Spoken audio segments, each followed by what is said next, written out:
Katuogere ku nsonga z'okusaba mu nnyumba z'abakama baffe.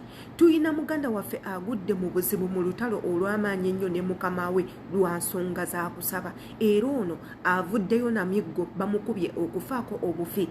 Ye kyabadde ayita okusaba ate mukama we akiyise kweraguzalaguza akola ebintu ebitalina kukolebwa mu nnyumba ye. Naye nga nammwe okuleka ng'abantu abamu muli bagwagwa, okimanyi nti omuntu gw'okolera musiraamu temuyina nzikiriza yemu n'ebyobuwangwa byammwe si byebimu n'ennono zammwe si zezimu.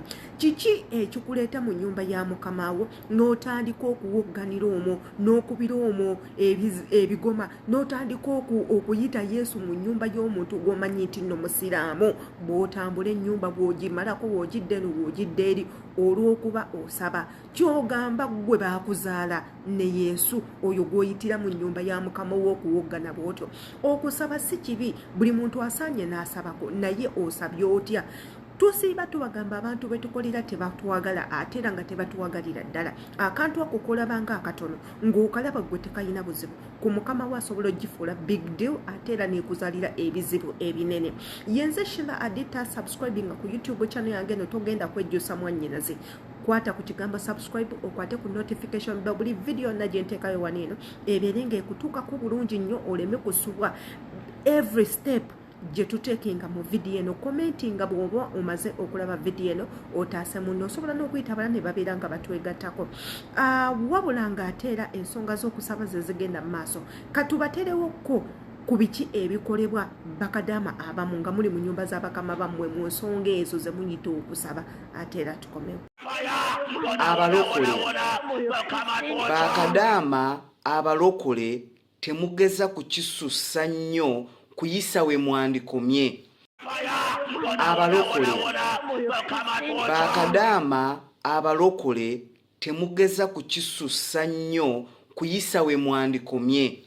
Ani yabagamba nti Katonda okuwulira olina kuwowoggana nnyo bw'otyo ng'ate wowogganira si wuwo okimanyi bulungi nti wagenda kukola kunoonya ssente naye n'oyimirira mu nnyumba y'omuwalabu n'owowoggananga aliko emmandwa n'owowoggananga ali ewuwo? Kiki kye mugoberera era kiki kye muliko?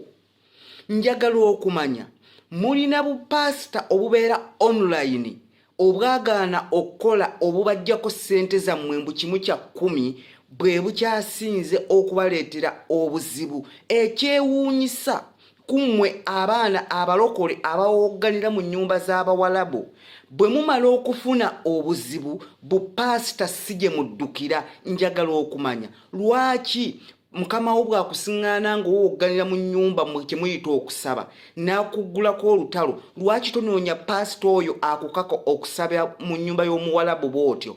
Olubagambako mmwe muwoza mbu mmwe munoonya Katonda, lwaki tewasigala ewa pasita wo e Uganda n'omunoonyeza e Uganda? Ky'oyagala okumanya Katonda okuteeka ebuwalabu mu nnyumba y'omusiraamu yali takimanyi nti oli mulokole? Lwaki teyakuteeka oba tewagenda n'okolera mu nnyumba ya mulokole munno oyo akuwa amagezi otuuke okuyimirira mu nnyumba y'omuwalabu owowoggane bw'otyo ng'ali ewuwo? Tudde mu reality. Njagala gwe andaba naawe angoberera, njagala okitwale nga amaka gago oli musiraamu n'oleeta omukozi tomaze kumubuuza oba mulokole oba si mulokole, wabula n'omuwa omulimu n'omusiŋŋaana nga wowogganira mu nnyumba yo bw'atyo, omukola ki? Lwaki abawalabu mwagala okubayita ababi naye nga nammwe muli babi? Bwe mumala okufuna obuzibu bupasita buno obubawaga bu online pastors tebusobola kujja kubalwanirira, era munoonya ffe bwe muyita abakafiiri, munoonya ffe bwe muyita abatalina ddiini, ffe ababayamba. Olowooza lwaki bwe tubagamba ebintu bino mututwala bubi ng'abatabaagaliza kusaba?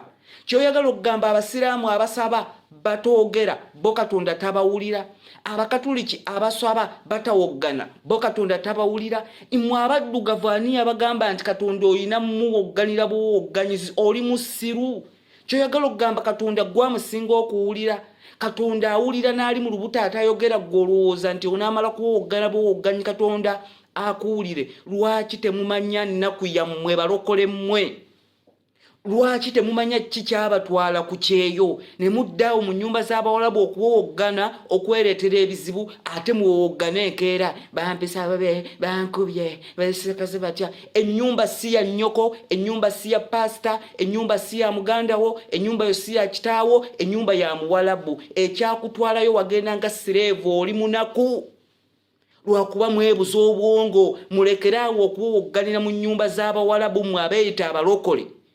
Nammwe bupasita bu online abadda kuwabya abaana ne mubalemesa okumanya ki ekyabatwala ne mubazza mu by'okusaba ng'abaagudde eddalu. Mulekeraawo. Naawe Kadama manya ennaku yo. Manya ekyakutwala mu buwalabu tekwali kusaba, ekyaki wazirika e Uganda. Mubeere beegendereza. Mu nnyumba z'abawalabu awo si wa nnyoko, si wa pasita wo. Pasita amakage gali eri ali mu kuwegatta, ali mu kuwasa abajjako ssente nga bw'ayagala. G'oli munaku, tolinako olina, olyawo ozunga buzunzi, wava e Uganda nga wenna olyawo wejja,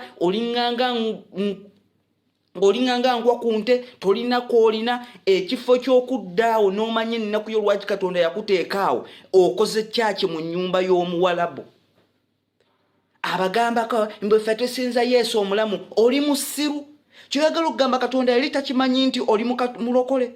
Lwaki yakuwa amakanga g'abasiraamu? Abaddugavu kimulina obwongo obutono ennyo obumpi nti olina kuwowoggana bwowogganyi n'otamanya nnaku yo. Bangi abalokole mugudde eddalu nga muli mu byekisiru. Bangi babasibe, bangi babazizza e Uganda, bangi mubuliddwa we mukola. Olemereddwa okumanya ennaku yo, oli ku pasita ataakuwa mulimo, ataakufaako, ogenzi weeyiyiriza era atuuse ne gy'oli akwefuulidde mbu ye yakugoberera. Mutandise n'okufuna bakitammwe abalala mbu pasita ye kitange mu mwoyo. Oli musiru yakuzaala, tomanyi taatawo, tomanyi maamawo. Abantu abamu obwongo bw'abaddugavu nzisubira. Obeeraawo n'okula ng'olina taata we yakukula naye n'otandika okwesiba ku musumba, pasita wange mu mwoyo. Oli musiru. Taata wo tomumanyi. Omuntu azaalibwa omulundi gumu afa omulundi gumu, muve mu bintu eby'ekisiru. Mukole mumanye ekyabatwala ennaku yammwe balokole mmwe. Akatambi ako ndowooza mwenna mukalabye bulungi. Akatambi ako nkabateereddewo kubasiigira kifaananyi ku ngeri baganda baffe abakola mu nnyumba z'abawalabu, engeri gye basabamu, engeri gye bawogganamu, n'okwata leediyo n'oteekako bujingo, nadda mu nnyumba y'omuwalabu n'awoggana, bw'agamba aleluuya nga naye woddamu, Yesu w'amaanyi nti Yesu, nti buuka ng'obuuka, kuba engalo ng'okuba engalo, woggana n'owoggana, kaaba n'okaaba, weevulungule nawe ne weevulungula. Naye nga jjukira ebyo byonna tebyandibadde bibi ng'obikola, naye obikoledde wa? Omuntu gw'obikolera tagenda kubisiima kubanga ye ey'enzikiriza tagitegeera. Era abantu betukolera be bantu abatamanyi nti waliyo enzikiriza endala okuleka ey'obuyisiraamu. Nze mbajjukiza nnyo ne mbagamba mu nsi zino ze tukoleramu ez'obuwalabu mulimu abantu abatali basiraamu. Nga si basiraamu yadde n'omulundi n'ogumu, naye togenda kumulaba wantu wonna. Ate era bonna beebikkirira ne feesi zonna ne bazibikkirira ne babeera ng'abantu abasiraamu. Olowooza kitegeeza ki? Abantu bano baakola ensi zaabwe ng'eddiini y'obusiraamu yokka yeeyina okusinzibwa. Oba oli musiraamu oba ozzeemu nga toli musiraamu, yeeyo eddiini gy'olina okugenda nayo. Kati gwe omugwira azze obuze, ekyo kinene nnyo gwe okukikola. Bw'oba oyagala kusaba, pray in a silence. Genda mu kisenge kyo, tuula wansi, yita Yesu, mukoowole, yogera naye mu ngeri ey'ekimpowooze. Towoggana kuleeta buzibu. Eno gy'owogganira si wammwe. Onajja lowooza oli mu kweraguza, oli mu mukasinga, oyogera ebigambo by'atategeera ate nga wookolerako ebikolwa ebitiisa. Bw'owoggana, bw'obuuka, bw'ozina, bw'okola bw'ogweri, bw'wereega, ebintu ng'ebyo ajja lowooza oyina ebintu by'oyagala okuyingiza mu nnyumba ye, ebintu ebikyamu. So baganda baffe we tuba tukola ebintu nga bwe biti, ate era tweddeko nnyo, tweddeko. Tobikola nnyo kuyitawo, ogenda kuzaala obuzibu. Tobikola nnyo kuyitawo. Katonda oyo gw'oli mu kuwogganira essaawa eno osobola okumusaba mukasirise ky'oyagala okumuloopera n'okimugamba ajja kuwulira. Oli ye yakutonda.